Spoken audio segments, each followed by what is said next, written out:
Join us here today on We've Got Stuff. Patrick Scott Patterson, original PSP. He's a video game expert, video game historian. In short, he knows more about video games than you. Scott, thank you so much for joining us today. Hey, it's good to be here, Paul. Well, Scott, let's get down to brass tacks here. One of the big news pegs this week, another child got busted for swatting. A hoax went out on the internet that he got 25 to life. What do you think the prison sentence should be for something like this?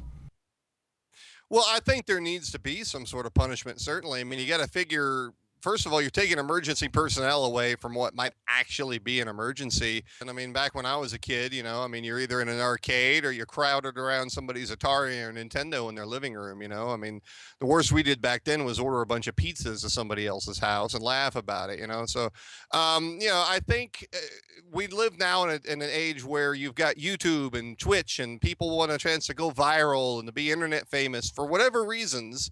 And I think maybe some of that leads into this as well, because they're like, well, they feel like they've got to top the last prank or top the last thing.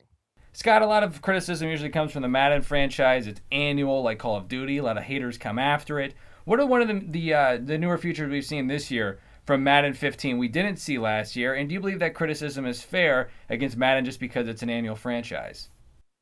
No, absolutely not. I mean, I'm guilty as charged. It's a tradition for me to be buying Madden as long as there's been Madden on consoles. I mean, I'm guilty as charged on that.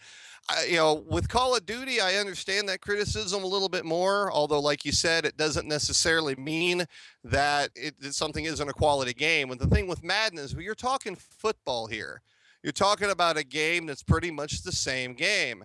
Obviously we're reaching a point where technology can recreate this to a reasonable level. So I think it's somewhat unreasonable to expect Madden to change by a quantum leap every year. Does it mean that it's, not a quality game?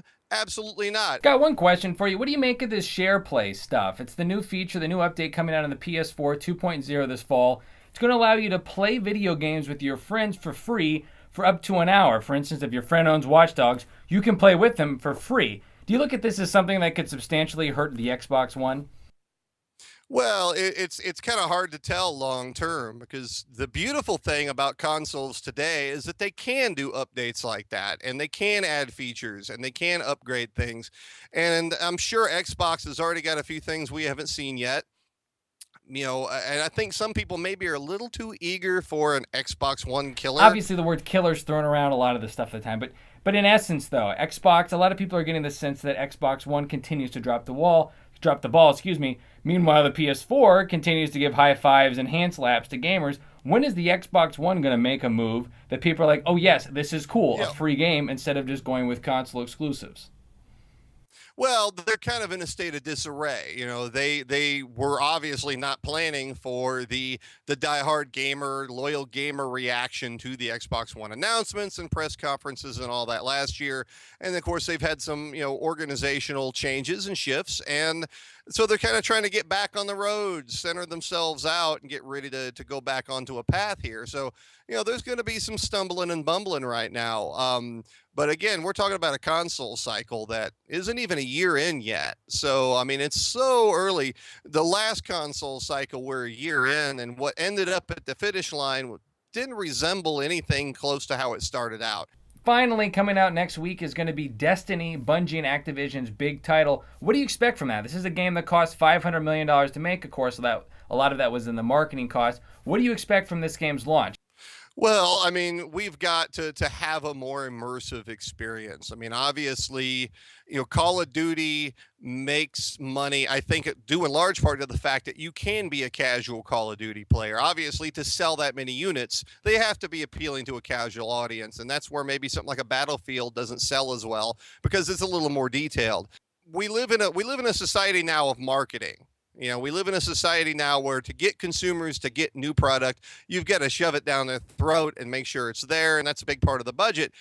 I'm a little concerned that maybe it's not going to get the full attention of the marketing cycle when you consider that Activision right behind it has their two other licenses to print money, Skylanders and Call of Duty, coming out so shortly after Destiny's release. I'm afraid it's going to get, messed up, because obviously they're going to promote the hell out of those two games as well.